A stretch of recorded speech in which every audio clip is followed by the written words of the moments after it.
ग्वालियर वैज्ञानिक सबूतों के आधार पर यदि किसी भी मामले की जांच की जाए तो उसमें किसी निर्दोष के फंसने और दोषी के बचने की संभावना न के बराबर रहती है। न्यायालय भी वैज्ञानिक साक्ष्यों को दृष्टिगत रखते हुए अपने जजमेंट पास करता है। सबूत के तौर पर मानव के प्रभावित होने की संभावना ज्यादा रहती है, जबकि मौके पर भौतिक साक्ष्यों को गंभीरता से एकत्रित किया जाए तो वह कहानी के पीछे की हकीकत बयां करने में कारगर साबित होते हैं। ऐसे में किसी व्यक्ति के जल जाने, हत्या या फांसी लगाने एवं रेलवे ट्रैक पर किसी व्यक्ति की लाश मिलने में हादसा, हत्या अथवा आत्महत्या, इन सब के बारे में आसानी से समझा जा सकता है,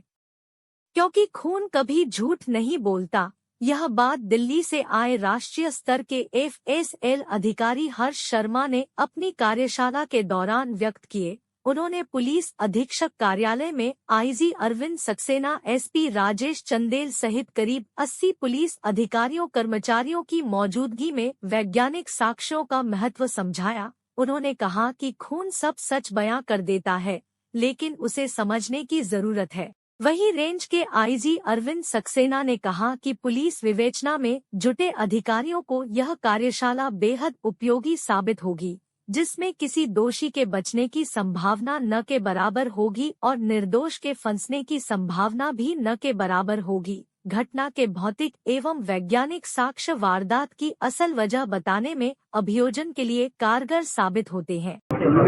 एक्चुअली मेरा जो स्ट्रेस था या जो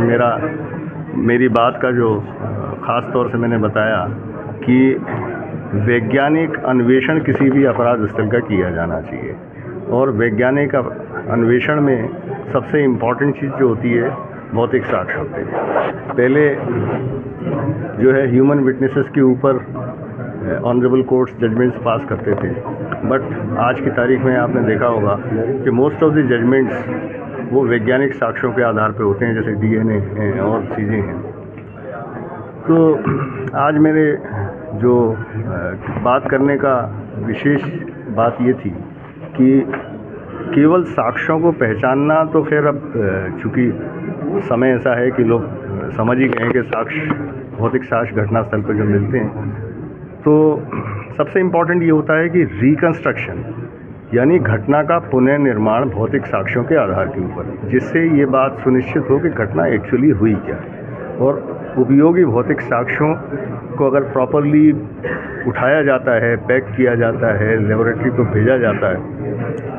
तो उससे जिसने ये कृत्य किया है उसको सज़ा मिलती है, और जो आदमी उस केस में इन्वॉल्व नहीं है वो छूट सकता है। और एक जो इनिशियल से प्रोफेसर हीरेश चंद का हुआ करता था कि मुर्दा सच बोलता है, जिंदा आदमी झूठ बोलता है।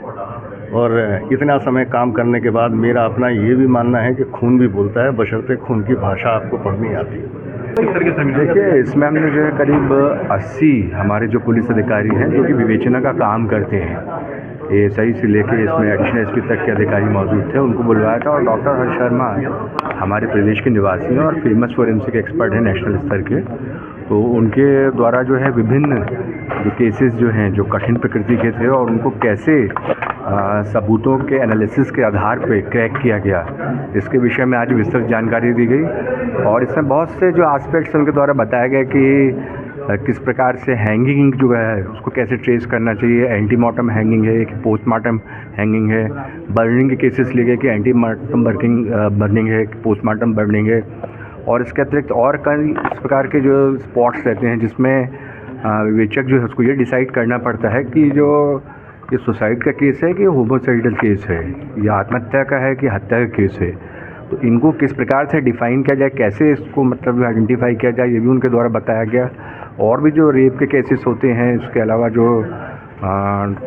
ऐसे केसेस होते हैं जिसमें आग्नेय शस्त्रों का यूज़ होता है, इसमें कैसे एविडेंस कलेक्शन किया जाए, इसके विषय में उनके द्वारा विस्तृत जानकारी दी गई।